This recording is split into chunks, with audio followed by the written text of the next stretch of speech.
আহা, অনেকটা দেরি হয়ে গেল। কি করবো বলতো, ট্রেনটা যদি এখানে এত লেট করে। আমাদের পৌঁছানোর কথা ছিল বিকেলে, কিন্তু এখন তো দেখছি 8টা বেজে গেছে। আর কয়েকটা স্টেশন পরেই নারায়ণগঞ্জ, 9টার মধ্যে আশা করি পৌঁছে যাবো। খিদে পেয়েছে না, এর থেকে বেশি হলে আর রক্ষে নেই।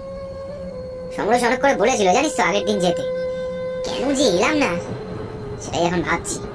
বন্ধুদের গ্রুপের মধ্যে আমরা দুজনেই যাচ্ছি, আর কেউ আসতে পারছে না।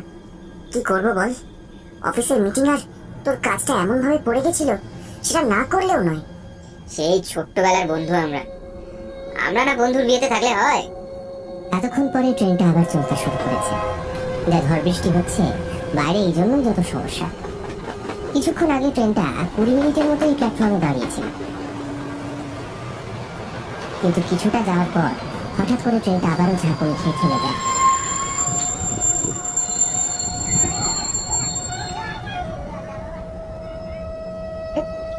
আবার কি হলো, কি হলো বলতো? যা বাবা, ট্রেনের মধ্যে বসে থাকা প্যাসেঞ্জার গুলো হই হই করতে শুরু করলো।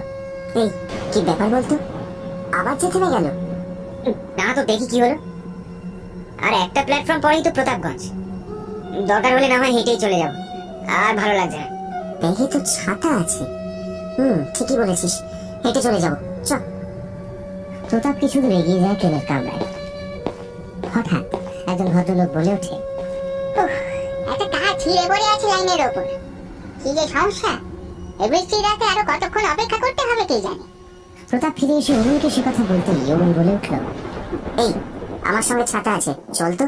লাইন ধরে গিয়ে প্রতাপগঞ্জ প্ল্যাটফর্মে উঠবো, সেখান থেকে কোনো মতে চলে যাব, ওই হেঁটেই চলে যাব, কি বল? হ্যাঁ সেটাই ভালো হবে, চল চল চল। এমন সময় অরুণের ফোনে আবারও ফোন আসে। ফোন ধরতেই ওপার থেকে সমরেশ বলে ওঠে, কি রে, তোদের জন্য কখন থেকে অপেক্ষা করে আছি, তোরা কখন আসবি? দেখ, তোদের না নিয়ে কিন্তু আমি বিয়ে করতে যাব না।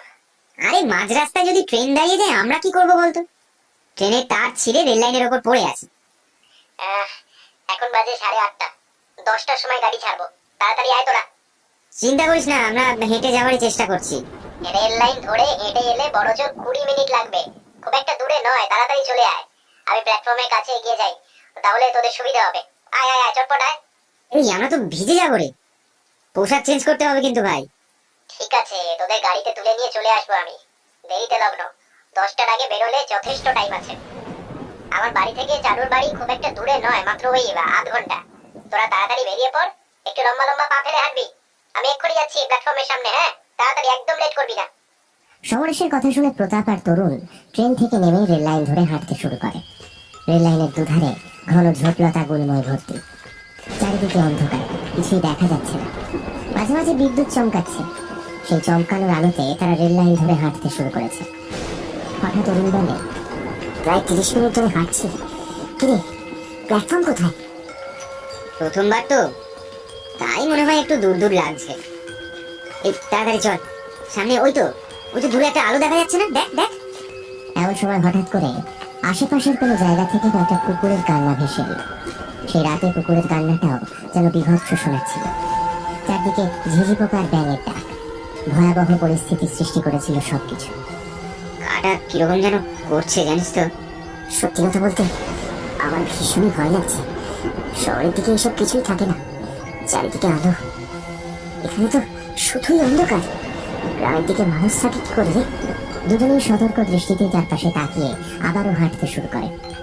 এমন সময় কাছে কোথাও একটা জোরে বাজ পড়ে, আর তার কান ফাটা আওয়াজে অরুণ আর প্রতাপ রেল লাইনের উপর বসে পড়ে। কাছে কোথাও বাজ পড়লো, কি বিভৎস! ওই দেখ, একদম দূরে একটা গাছে বাজ পড়েছে, গাছটা দাও দাও করে জ্বলছে। অরুণ আর প্রতাপ তাকিয়ে দেখলো দূরে কোনো গাছে বাজ পড়েছে, সেটা তখন দাউ দাউ করে জ্বলছে। এরকম দৃশ্য ওরা আগে কখনো দেখেনি। কি ভয়ঙ্কর! স্টেশনের কাছে মনে হয় বাজটা পড়েছে জানিস তো। ওই ওই আলোতে দেখ, স্টেশনটা দেখা যাচ্ছে। অরুণ আর প্রতাপ আস্তে আস্তে এগিয়ে যায় স্টেশনের উপরে। স্টেশনটা অন্ধকার, কেউ নেই। তখনও এক নাগারে বৃষ্টি হচ্ছে, আর একটা পোড়া গন্ধ বাতাসে ভেসে আসছে। অমরেশ গাড়ি নিয়ে এসেছে নাকি কি জানি, চল তো দেখি। অরুণ আর প্রতাপ স্টেশনের বাইরে এসে দেখে কোথাও কিছু নেই, অন্ধকার। এই কি করি বলতো? দাঁড়াবো না এগিয়ে যাবো? ওই তো দেখ, দূর থেকে একটা গাড়ি আসছে, একটা গাড়ি আসছে বলে মনে হচ্ছে, তাই না? হ্যাঁ, সাদা গাড়ি, ওটাই তো। গাড়িটা স্টেশনের সামনে এসে দাঁড়ায়। গাড়িটা যেন কিরকম একটা লাগছে, একটু কালো, যেন কালো ছাই বা কালো কিছু গাড়ির উপরে পড়েছে। গাড়ি থেকে মুখ বের করে সমরেশ বলে, তাড়াতাড়ি আয়।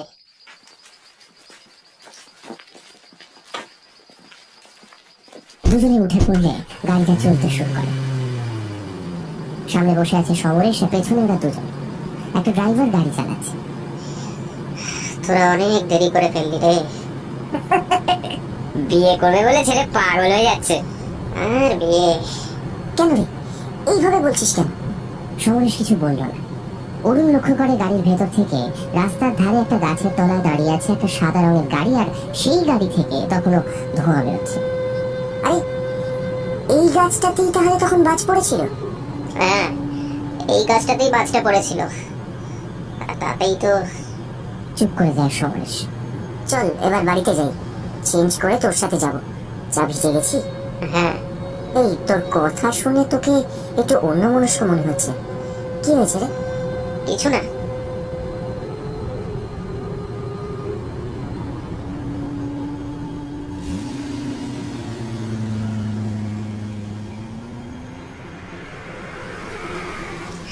চলে এলাম তো। আরে এত দূরে গাড়িটাকে থামালি কেন? আমি আর যাব না, তোরা যা। ঘরে বড়রা আছে, তাড়াতাড়ি জামা কাপড় পাল্টে চলে আসিস, কেমন? একদম দেরি করিস না, যা। অরুণ আর প্রতাপ গাড়ি থেকে নেমে সমরেশের বাড়ির দিকে যায়। বাড়ির কাছে গিয়ে অরুণ একবার পেছন ঘুরে তাকিয়ে দেখে কোথাও কোনো গাড়ি নেই। একটু অবাক হলেও অতটা খেয়াল করে না, ঘরে ঢুকে যায়। কিছুক্ষণ পর তারা দুজনে আসে পোশাক পাল্টে। যখন বাড়ির বাইরে আসে তখন দেখে দূরে একটা গাড়ি দাঁড়িয়ে আছে। আরে তাড়াতাড়ি চল, আবার বৃষ্টিতে নয়তো ভিজে যাবো। গাড়িটা এত দূরে দাঁড় করিয়েছে কেন কে জানে। দুজনেই কোনো রকম ভাবে দৌড়ে গাড়িতে এসে উঠলাম। সঙ্গে সঙ্গে অরুণ রেগে বলল, কিরে এত দূরে গাড়িটা থেকে দাঁড় করালি, সেই তো ভিজে গেলাম। কিছুই বলল না সমরেশ। এই তোর গাড়িটা এরকম কেন? আর ভালো করে ফুল দিয়ে সাজাসনি বা কেন? করেছিলাম, সব নষ্ট হয়ে গেছে। ও, ঝড় বৃষ্টিতে নষ্ট হয়ে গেছে বুঝি? তো আর একবার করে নিতে পারতিস। গাড়িটাও কি পরিষ্কার করিসনি নাকি? কিরকম একটা কালো ছোপ ছোপ দাগ।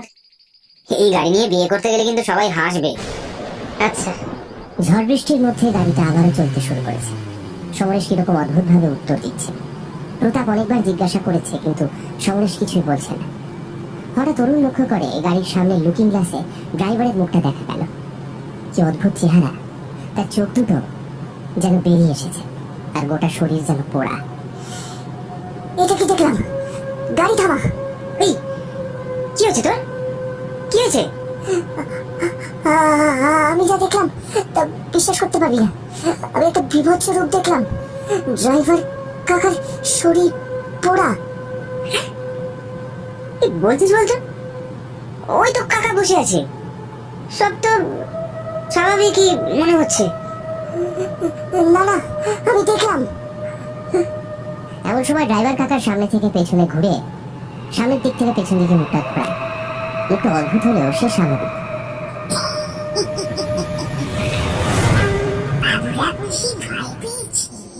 ড্রাইভারের হাসিটা দেখে দুজনে চমকে ওঠে। অদ্ভুত ভাবে ড্রাইভার হাসছে, চোখ দুটো যেন একটু বেশি অদ্ভুত। ওরা ভয় পায় না, ওরা ভূতে বিশ্বাসই করে না। কিরে, তাই তো? শহরে থাকাকালীন কতবার বলেছি, তোরা তো বিশ্বাসই করিস না, তাহলে আজকে ভয় পেলি বল? আমি তো দেখলাম, কিন্তু এখন মানে না, মানে না। ঠিক আছে, আমি মনে হয় ভুল দেখেছি। ভূত বলে কিছু হয় না বুঝলি। চল গাড়ি চালা।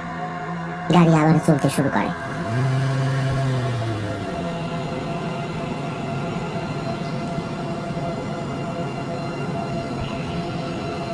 হঠাৎ প্রতাপ লক্ষ্য করে একটু আগে এই রাস্তা দিয়ে সে গেছে। আসলে রাস্তার ধারে লেখা সাইনবোর্ডটা সে কিছুক্ষণ আগেই পেয়ে গেছে। এই আমরা কি একই রাস্তার মধ্যে আছি নাকি?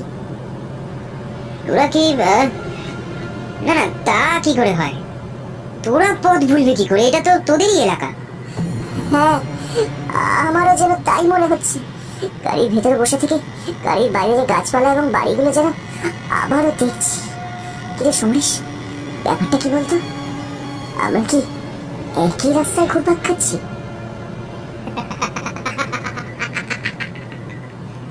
হ্যাঁ ভাই, আজকে নাকি বিয়ে। তুই কি আমাদের আজকে ভয় দেখানোর চেষ্টা করছিস? তবে শোন, ভয় আমরা পাই না। সত্যি সত্যি ভয় পাস না? তোর আজকে বিয়ে, তুই আজকে ভূতের যা যা গল্প শুনেছিস সব প্রমাণ করবার জন্য কি উঠে পড়ে লেগেছিস বলতো? একই রাস্তা দিয়ে বারবার গাড়ি নিয়ে যাচ্ছিস, এরকম গল্প তো তোর কাছ থেকে শুনতাম। আমাদের সঙ্গে যখন হোস্টেলে থাকতিস তখন বলতিস, বিশ্বাস করতাম না। তাহলে কেন এরকম করছিস বলতো? এই মজা ভালো লাগছে না কিন্তু। আর তোর জন্য মেয়েটা অপেক্ষা করে বসে আছে। এমন সময় একটা অদ্ভুত কাণ্ড ঘটে। গাড়িটা হঠাৎই ঝাঁকুনি দিয়ে থামিয়ে দেয় ড্রাইভার। গাড়ির সামনে বসে থাকা ড্রাইভার আর সমরেশ আস্তে আস্তে তাদের ঘাড় ঘোরাতে শুরু করে। কোনো মানুষ যে 90 ডিগ্রি ঘাড় এভাবে ঘোরাতে পারে, কিন্তু সেটা না দেখলে কেউ বুঝতে পারবে না। আস্তে আস্তে তারা ঘাড় ঘুরিয়ে খিলখিল করে হেসে ওঠে চোখের সামনে। তাদের স্বাভাবিক মুখগুলো বিভৎস পোড়া মুখে পরিণত হয় আর খিলখিল করে বলে,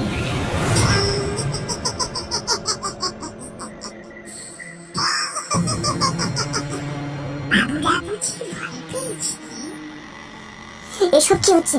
কি হচ্ছে? সমরেশ, এসব কি?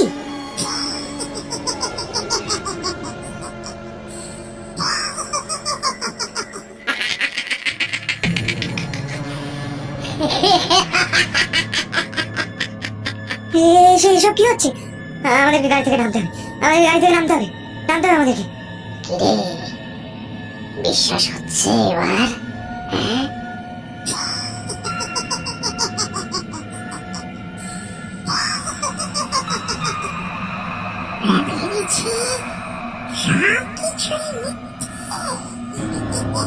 ভয় আতঙ্কে দুজনের চোখ বিস্ফারিত হয়ে যায়।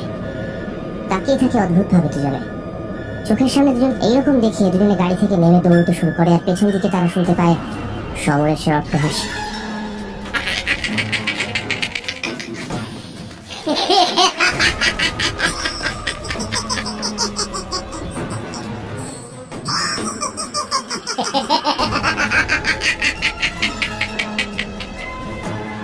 কোথায় পালিয়ে যাবি? কোথায় পালিয়ে যাবি? এখানেই আসতে হবে। পালাতে পালাতে দুজনে একসময় হাঁপিয়ে ওঠে। রাস্তার ধারে দাঁড়িয়ে হাঁপাতে থাকে।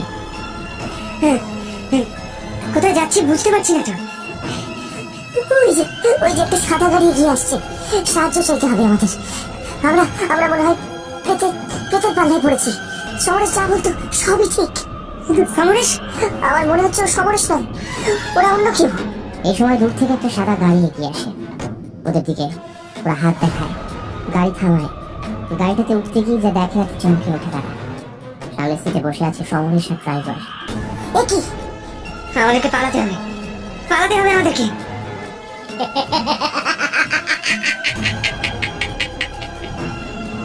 কোথায় পালিয়ে যাবি? কোথায় পালিয়ে যাবি? এখানেই আসতে হবে। প্রতাপ আর অরুণ ছোট্ট রাস্তা দিয়ে দৌড়তে শুরু করে। অচেনা জায়গায় কোথায় তারা দৌড়ে যাচ্ছে কিছুই বুঝতে পারে না। দৌড়তে দৌড়তে একটা গাছের তলায় এসে দাঁড়ায়। সেই গাছটার এখনো কিছুটা অংশ দাও দাও করে জ্বলছে। আমরা স্টেশনের কাছে চলে এসেছি। এই দেখ, গাছের তলায় একটা গাড়ি না? গাড়িটা থেকে কেমন একটা ধোঁয়া বেরোচ্ছে। প্রতাপ আর অরুণ সন্দেহের বসে গাড়িটার দিকে এগিয়ে যায়। এই দেখ, গাড়িটা শুকনো ফুল দিয়ে সাজানো। গাড়ির ভেতরটা। হঠাৎ করে গাড়িটা খুলে যায়। গাড়ি খুলে যেতেই ওদের চোখ বিস্ফারিত হয়ে যায়। গাড়ির সামনের সিটে বসে আছে দুটো আধ পোড়া দেহ। এই গাড়িটা চেনা চেনা লাগছে না? এই গাড়িটা করেই তো সমরেশ আমাদের নিতে এসেছিল। আর এই গাড়িটায়। আর কিছু বলতে পারে না প্রতাপ। তার মানে সমরেশ আর ড্রাইভার? না না, এটা হতে পারে না। এমন সময় পেছন দিক থেকে একটা সাদা গাড়ি এসে থামে। সেখান থেকে নেমে আসে ড্রাইভার আর সমরেশ। আর আস্তে আস্তে এগিয়ে আসে তাদের দিকে। পালা ভাই, পালা। ওইদিকে প্ল্যাটফর্ম, ওইদিকে পালাতে হবে। কিন্তু বড় গাছের ডাল যেন প্রতাপ আর অরুণকে জড়িয়ে ধরে। কিছুতেই সেখান থেকে তারা মেয়েকে মুক্ত করতে পারে না। এসব কি হচ্ছে, কি হচ্ছে? দুজনে খুব ভয় পেয়ে যায়। সামনের দিকে এতটাই দেরি হয়ে গেছে, সঙ্গে আস্তে আস্তে তার শরীরের পচা মাংস খুশি খুশি করছে। কিরে, বিশ্বাস হলো এবার? আমরা তো তোর কোনো ক্ষতি করিনি ভাই, ছেড়ে দে, আমাদের ছেড়ে দে। সমস্যা ড্রাইভার বিভৎস রূপ দিয়ে আস্তে আস্তে এগিয়ে আসে তাদের দিকে। এমন সময় ভয়ে দুজন জ্ঞান হারায়।